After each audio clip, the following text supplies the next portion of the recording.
Hi, this is Quinn Costello with SF Indie Fest, and I am here with the filmmakers of No One Asked You. I have the director, Ruth Lightman, and the subject, Liz Winstead, joining us. Thank you so much for being here and being a part of SF Indie Fest.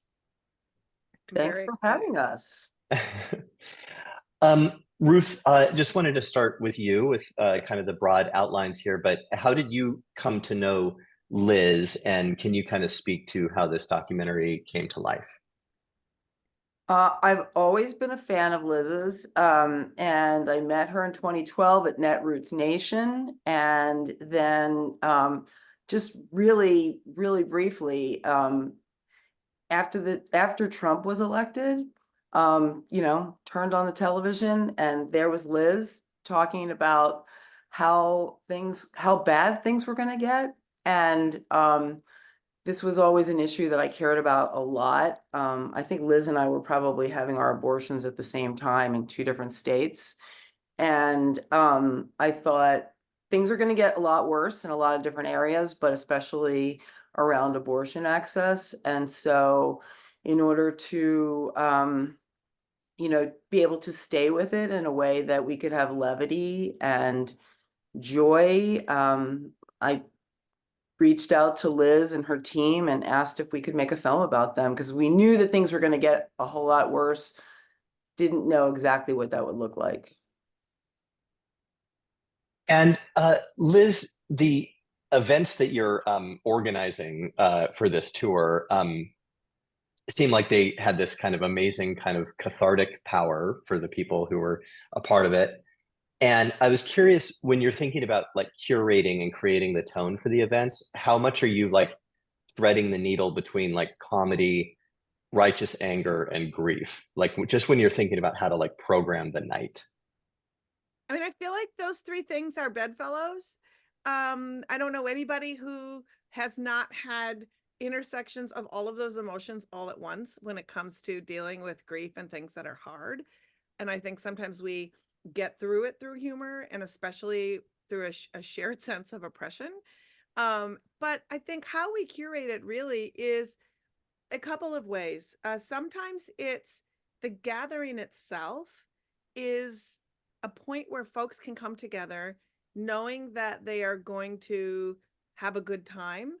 And then once we take the stage and do a show, interweaving interviews with the providers or the activists on the ground so that it becomes a variety show, all of a sudden it becomes for the audience an immersive evening where they laugh, they learn, and then all of the organizations not only do they talk about what they need from the community to help fight back the laws or keep their staff, to keep the morale of their staff. They also get a call to action right away because there's tables set up in the room from not just the activists and the clinics who are speaking during the show, but all of the local folks involved. So it becomes part entertainment, part education, and then it turns into an activist fair. And so it really gives people, I've always been somebody who, and it's part of the reason that I sort of decided that corporate television wasn't going to work for me, was that you are often allowed to bring the righteous anger with the humor, but then always told by network executives, you're not an activist. Well, what if you are? Right. And so you weren't able to have that call to action. And so I was able to combine me getting people riled up and having them laugh, and then immediately say, before they freak out, here's something you can do so that you actually don't feel so overwhelmed. Yeah, I think that, it really comes across. And another thing that I thought was really kind of impressive, and Ruth, I was curious to get your take about this in the filmmaking and maybe in the post-production side, is like those moments that you included where there are like little brief exchanges where people are actually able to talk across the picket lines, and I'm speaking specifically, I can't remember the name of the activist, but she's kind of teasing people for not not being able to find their parked car. You know what I mean? And Uh-huh. it seemed like there were a few moments, and or talking to the children that were there, and I was wondering, at these moments where people are kind of speaking across the chasm, I wonder if you could kind of speak to the idea of like, is it how important is it to try to reach people and recognize their humanity across this issue,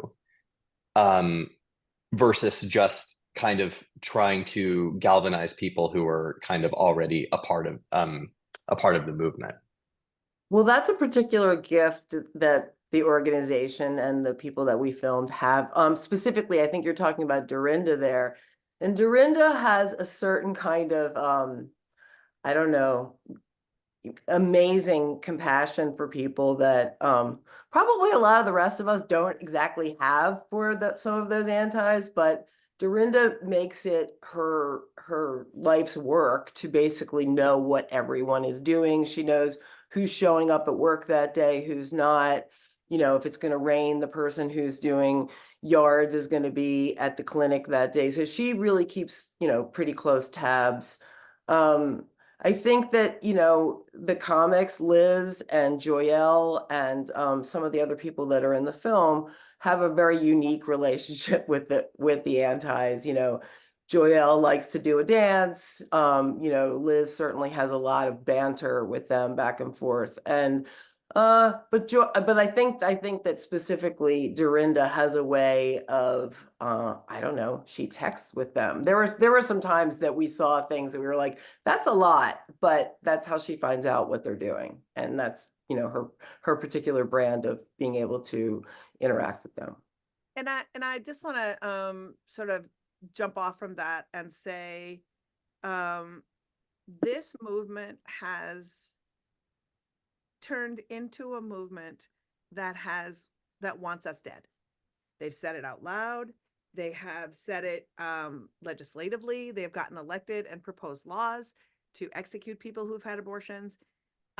The interaction across the aisle, a little secret, a lot of times is they will reveal a lot of their motives and strategies if you simply talk to them. And so we find out a lot of things about where their next protest is going to be, which clinic they're going to hit next, because they will tell us, because they like to brag about their next kill, if you will, in the sense of like how dumb people always want to have recognition for what they do. So that is one of the reasons. I think for us, when it comes to reaching across the aisle, to me, the aisle has really changed in the new landscape that we're in. When people are like, say, what happened to the Republican Party? There's not a single pro-choice person in the House of Representatives, for example. I say the aisle now is the spectrum of what the Democratic Party is. You have progressives all the way through conservative Democrats. Sorry, I got my dog here, everybody. But he's just being here and being quiet, so we're going to deal. And I think that is where we want to hit people who have never understood that they were stakeholders and that democracy means participating so you get the one you want. Oftentimes, I think folks think voting is the finish line, when voting is actually, to me, the second part in the race. The first part is deciding what you believe in. The second part is voting. And the third part is then holding the people you voted for accountable to do what you would like them to do. Yeah, that actually leads me up to the next question, which might be a little spicy, but I was wondering about when I hear activists on the pro-life side talk about endorsing candidates or the demands that they're making of their candidates.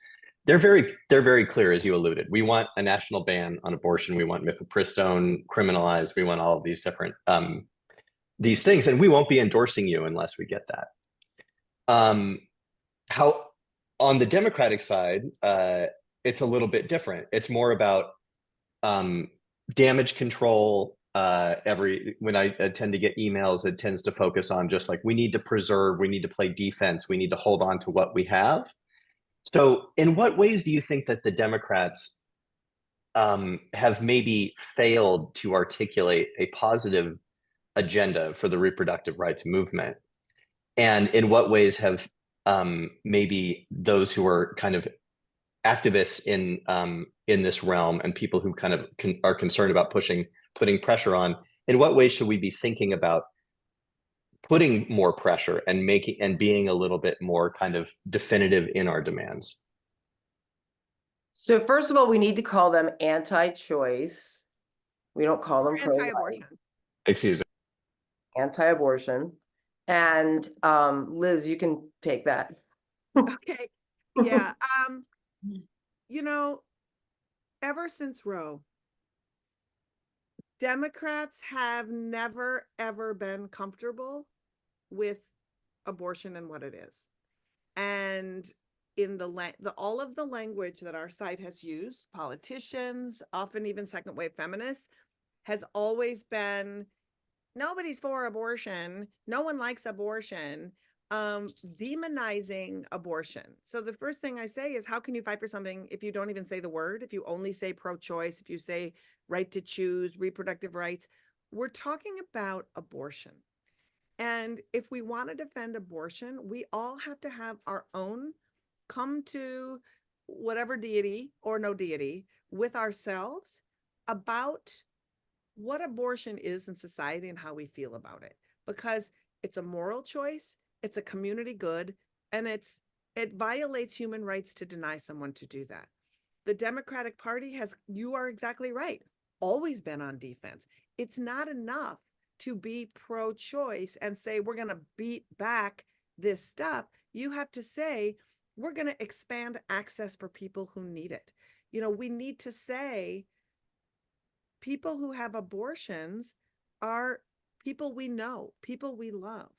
I cannot stress enough, as somebody who's had abortions and working with the doctors that provide them, the heartbreak and shame they feel when they hear people say, nobody wants abortion, nobody likes abortion, when every day they're saving people's lives, providing that care. It's so harmful. And it puts people in these corners.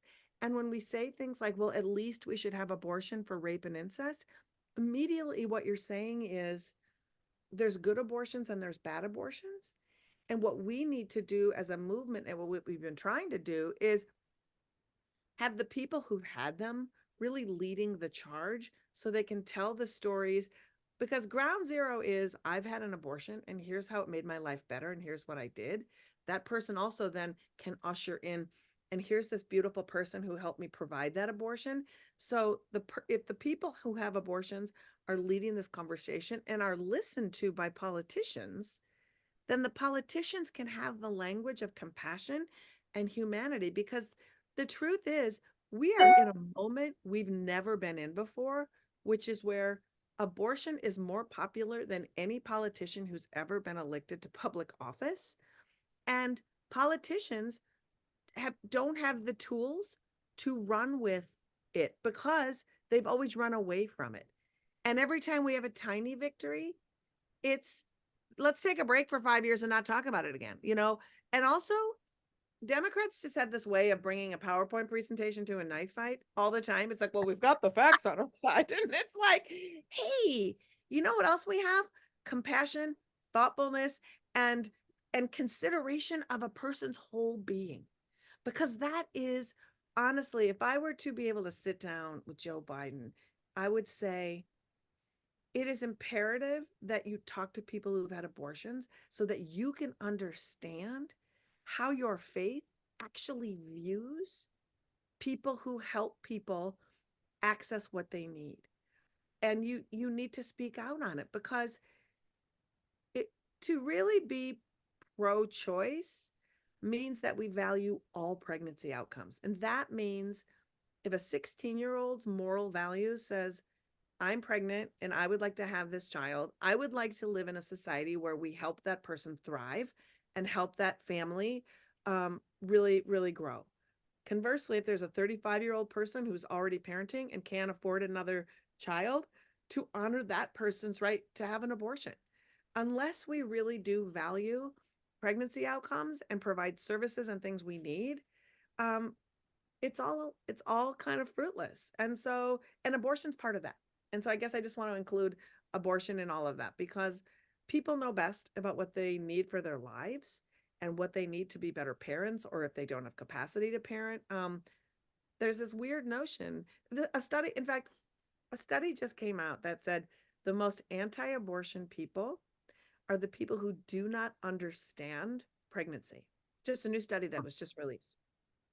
And that really tracks, because to be able to dig your heels in the ground so profoundly on your anti-abortion values, you have to not look at the nuance of pregnancy at all. And pregnancy is nothing if not nuance. Every pregnancy is different. Every person who's had several pregnancies, those pregnancies are different. They can take a turn at any moment, how it happens. And so to think that there are one size fits all ways to handle anyone's life, or to even think that at some point, some week, some gestational period in a pregnancy, that another person feels comfortable deciding that's when the government intervene, really laying that stuff out and having people have to think about it. We don't have those conversations, and we need to. Sorry, I just filibustered. No, I think it's a very kind of powerful tactic, and it's really, really needed in terms of kind of shifting people's perspective on this issue and their kind of imagination of what is possible. And And we just to add to that, I mean, the moment that we're in right now is an incredible moment. And the fact that that when the leak happened and Roe was overturned and Dobbs, the fact that we had this country full of surprised people, really speaks volumes to the fact that abortion was stigmatized because people were not talking about it and not using the word, not using the language, as Liz says. And also that this could never happen, that the media underreported. And that was why it was really important to follow somebody like Liz and her team and to tell the story at a time. I mean, we were definitely following the people who knew that something really horrible was going to happen, and they were really trying to prevent in every way that they could to prevent this from happening. But the fact that everything went down the way that it did, and that there were people who were just so surprised, and still people who think that they're okay because they live in Illinois or they live in New York or they live in Rhode Island or Maryland. It's frightening. It's frightening. Well, and I have to say too that the amount of vitriol that we got from progressives in the movement telling us that we were centering abortion at the cost of everything else, and that it's a wedge issue, and that we were going to ruin it for people. I just want to shout out every single activist who works in the abortion space who didn't just give up on their own people and give up on the fight, because we knew it was coming. We were in all those states doing shows, talking to state legislators, watching these laws happen while we were told that we were just being hysterical. And so when Ruth says people were surprised, millions of people were surprised because they did not want to listen to us. And that's the part I think that I have to try every day to not let overtake me. I oftentimes do feel much more rage at the people who haven't joined in the fight and that decided to tune us out than I do the anti-abortion people. I know what to expect from them, but to have people who are supposedly human rights activists tell me I'm destroying things because I'm centering something that's not really an issue for everyone, it's pretty devastating. It can be really demoralizing. And I think the testament to what you have achieved with this, with all of these events, and even your willingness to kind of escalate in tactics in terms of getting arrested and actually putting your body on the line kind of it's a testament to how important this is and kind of puts you into that same tradition of all of these other kind of fight. Like people have not been able to win anything without actually escalating tactics to that level, Oh, right? And yeah, for uh, sure. and so I was wondering, Ruth, I think in making any documentary, it's hard to know when is the end point. And like this topic, there's like there couldn't be something that's more evergreen than our conversation right now about this topic. So can you kind of talk to me a little bit about what you first envisioned in terms of like what this is going to be and where the end was going to be, and then how you kind of had to kind of make that decision of like, okay, this is the end of this particular story for now. Of course, the story continues, but can you kind of speak to that, making that decision? I mean, to quote a line from Saturday Night Live, first it was a feature, then it was going to be a series, then it was going to be a dessert topping. I mean, it was sort of it. We thought that we would, and also the film is, as you saw, it's de-Trumpified. Nobody needs to see that nonsense anymore. So we we thought that we would follow the story for the first year of the Trump administration, and we had a couple episodes, and then when we screened a couple of those episodes, it was right at the 2018 election, when really all of this other incredible barrage of legislation was coming down the pike. And so it was clear that we needed to continue to follow that. We had a really strong cut right before the leak, even though we knew that something was pending with that decision. And then it's really important to get it done and out before the next election. And then obviously I teach too, so I tell my students, when bad things happen to your subjects, good things happen to your film. And so we had been following Liz and her team, and then and they become the entree to meeting all of these other people. And so the fact that we were going back to the Pink House, and it's like Liz says in the film, we knew that it was going to be one of these places, and certainly, Mississippi was at the top of that, or at the bottom of that heap. That was going to happen, and it would be one of these places. It was good that we had followed them for that long, but and then it became, we needed to finish the film, and felt like a very good way to finish the film was to see Liz and her team with 10,000 people streaming on Operation Save Abortion, because, I mean, you see Instagram lives and live streams all the time. It's hard to keep that many people engaged for 12 hours, was it, Liz? 8 hours. Crazy, because people want to know what to do. They need to know what to do. And there was, incredible direction with what to do. And the people really did want to participate, and they wanted to get involved. And I think it was sort of like ending it where the beginning of that activism work and participation will come in. I think I love too, Ruth, that, I mean, I'm sure that it was massively frustrating. I mean, when you're a subject of a documentary, you just sometimes forget they're there, right? And just so it keeps going.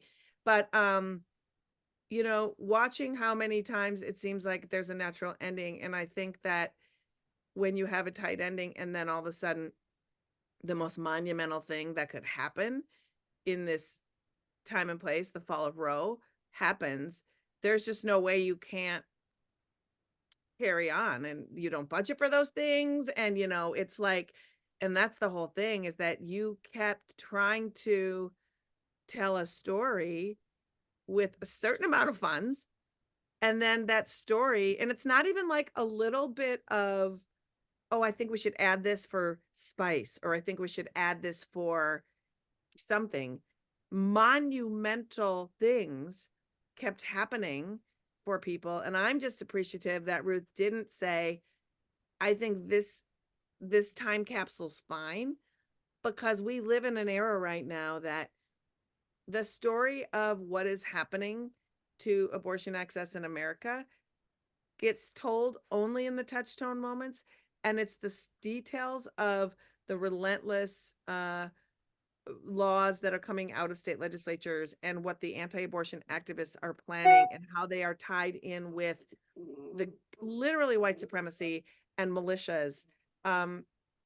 It's important that people actually know what the activity is that is continuing, because it's not going to change unless we all decide we're part of it. It's like that dire. And it's kind of speaking about being a part of it. Liz is I have to confess, as a longtime an old school Air America nerd. One of the something I remember Sam Cedar saying was that somebody was asking about, what is the value of preaching to the choir? You know what I mean? And he was like, well, the choir Hold are the on a ones who second, are. my dog's going crazy. Oh This yeah, is yeah. live, right? So I just want to give him a thing so he will chew on it. Oh, of course. Yeah, yeah, yeah. Sorry, guys. Chew Yeah. on that, Mr. Funk. Yeah. Sorry, Sometimes, no worries. Well, I can maybe table that question for the moment, and Ruth, maybe can you kind of speak to what the audience reactions have been so far in the screenings that you've had? The audience reaction so far has been amazing.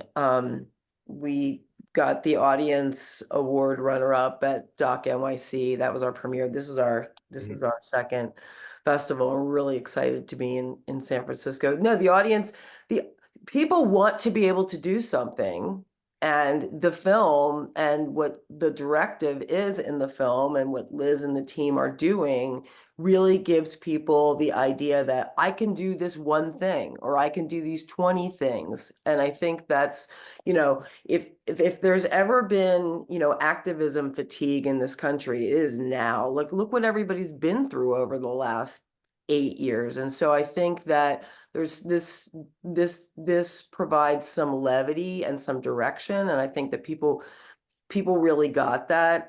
So yeah, it's been really good so far. I'm excited, actually.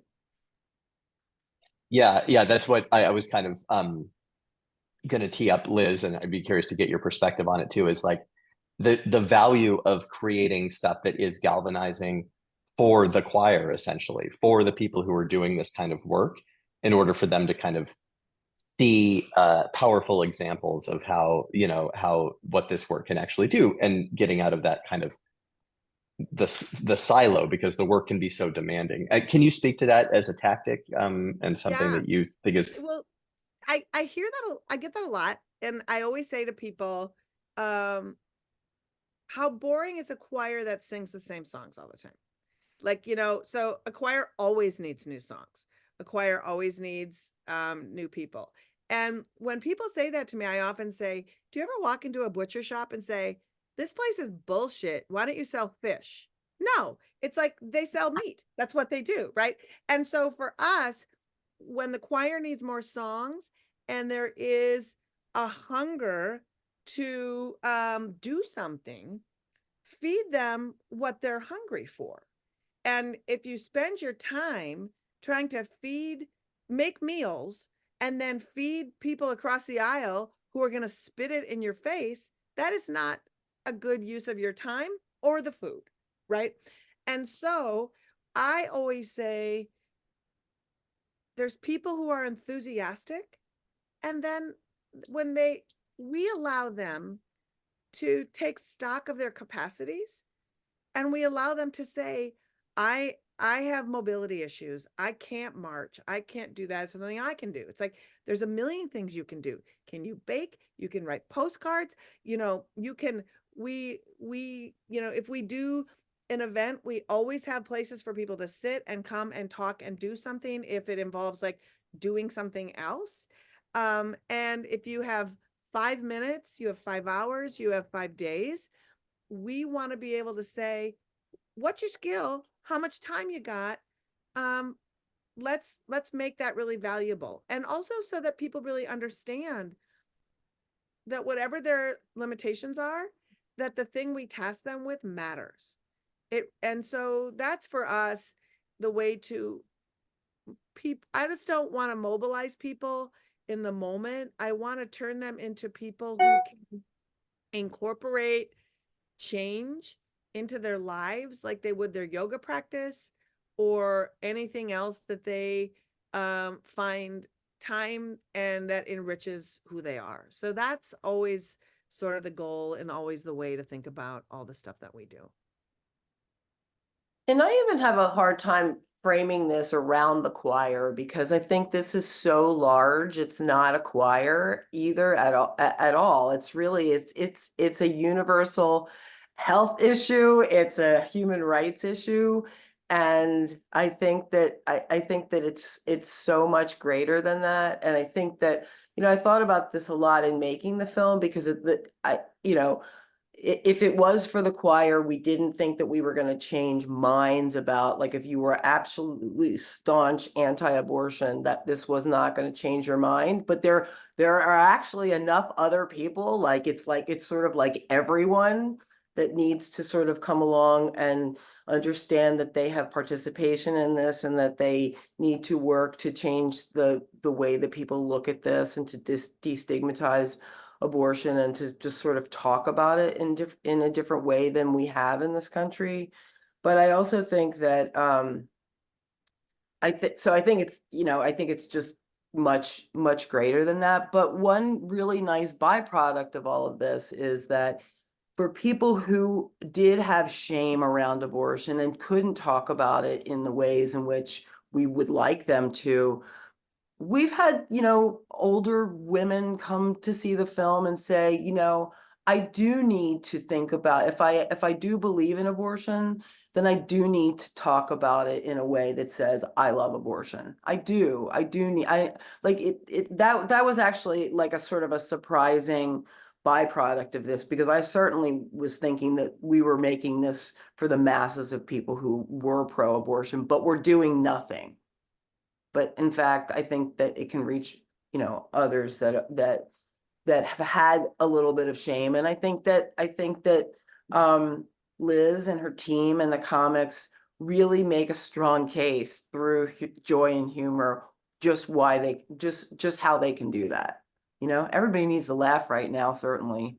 Well, and also I think that abortion has been so profoundly underreported, under-researched, its own history hasn't been told, that anybody who thinks they know or is just part of a movement and in their bucket list is supporting, abortion rights. People are stunned at how much they don't know. We do a weekly podcast and there's 125 stories a week that I probably read about abortion that are stunning, and we can cover 5 of them, from all the states that come in, from just these from the organizations that are doing crazy shit on the ground, from the people doing amazing research, and it's like there was a study that recently just came out where since Roe fell, 500,000 people were raped and 65,000 people impregnated by those rapes in the 14 states that have total bans on abortion. You would think that that would get more news, that would get more play, but it doesn't. And so people are doing the work, and I just feel like it's my obligation to tell those stories, because when people hear, they become more compassionate and they do want to make change. But if they don't know, how do they know what they need to be doing to get us back to a world where Roe, and I just want to be clear on this, Roe was the floor. Roe was not some like gold standard of how we should behave. Roe allowed access to abortion for the most part in all 50 states.